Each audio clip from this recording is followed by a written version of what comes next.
Namaste. Namaste. Namaste. Are you there, Mike? Yes, I'm here. Yes, I'm here, Bhagavan. Yes, it's so nice to see you. Thank you. Yes, go ahead. Any questions? Thank you. The first question we have is about what will the effect be on our physical bodies as we go through this process over the next 2 years? Yes.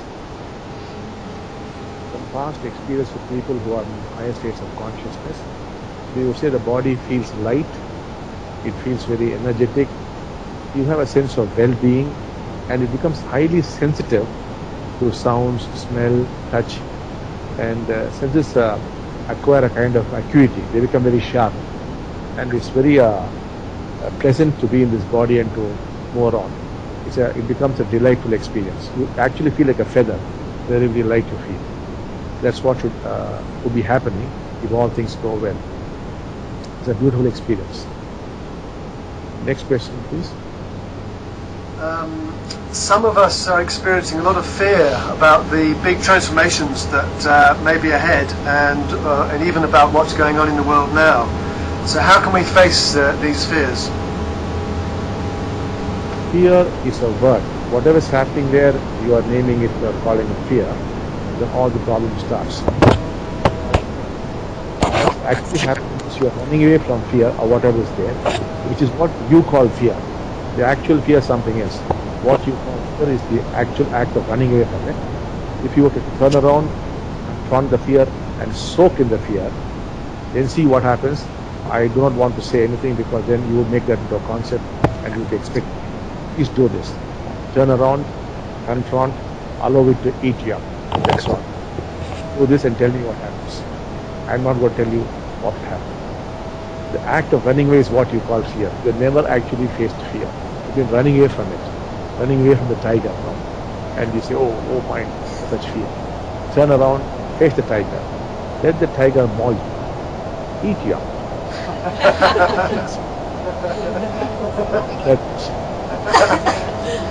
If you don't hear from us again, you'll know what happened.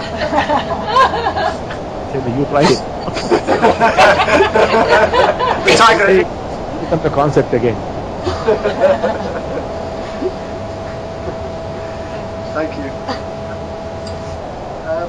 So the other question is, if thoughts are automatic, as you were telling us in the teaching just now for February, where does choice and free will fit into that? See, there's no choice or free will. Once you get out of the mind, you will see how automatic all things are. It's so amazing. And it works beautifully on its own. It can take decisions, it does everything, but you are out of it. Choice and are only illusions. But as long as you are within the mind, it looks as though choice or free will. Even then there's no choice or free will. Then at least you have these illusions. You have this impression that you have choice and you have freedom. Not so. Why do people commit suicide? They have a choice. They have a free will. Suicide. What happens is there's such suffering, such pain, and what happens? The womb gets triggered. Womb, let us say, you were floating around and enjoying yourself. The mind throws up an illusion. When you look at water, there's joy there. There's a pond or a lake or anything, and you feel that you want to jump into it because it is connecting to what happened in the womb. And then you jump into it and you commit suicide.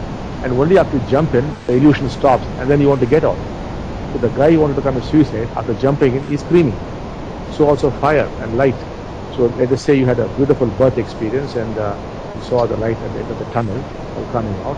Then when you are in terrible trouble, those scenes will be played up before you.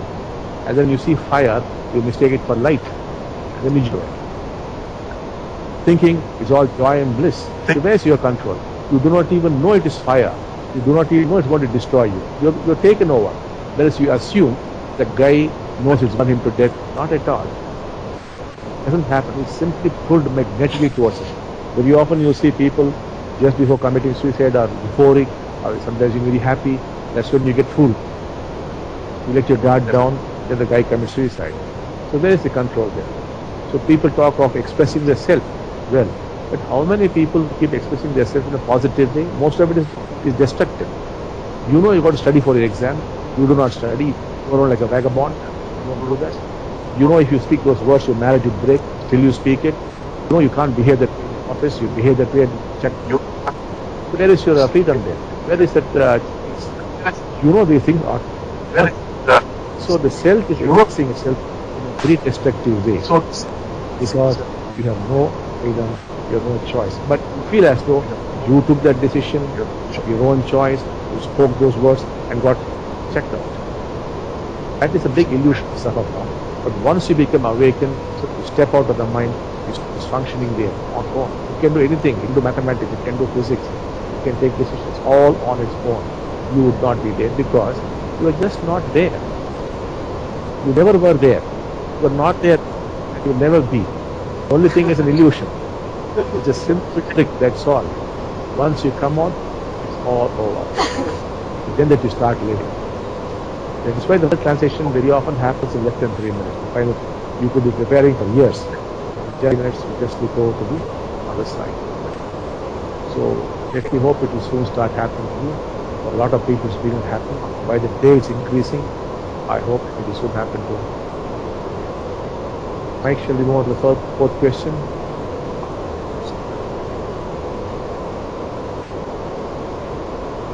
Thank you. So the other question we have is about the chakras and what advice you can give to help balance the chakras in terms of daily practice. Is there some food we should eat in particular? There are certain techniques for balancing chakras, but in Oneness we do not use those techniques. Instead we give some teachings which if you contemplate on, they automatically hit the chakras. We do not have time to go into the another time you view those teachings. We give teachings for 7 chakras, and if they are applied in daily life, they automatically hit. And the other is the food that you are about. I have no idea about Western food, but for Indians, what I advise them is to go to an Ayurvedic doctor, find out what Vata, Pitta, Kapha, what those humors are. Because when you are born with a ratio, which cannot be altered in life. Once it's altered, you die. It's only when you awaken, it's altered. Otherwise, no. Otherwise, you could be dead. So find out what exactly is your constitution in terms of these Ayurvedic principles, and then take the necessary kind of food. It can only be based on the individual. We cannot give a general prescription. What is your constitution? How much of Vata, Pitta, Kapha you are born with? That has to be by a good doctor. And accordingly, I don't know what Western food you eat, you must take it. Then also the chakras get beautifully balanced. So I recommend you consult a good Ayurvedic doctor. There could be other ways, but I have no idea of that. I can only speak what I know. There could be many other ways. So now shall yes. Oh, I see. So now shall we move meditation now?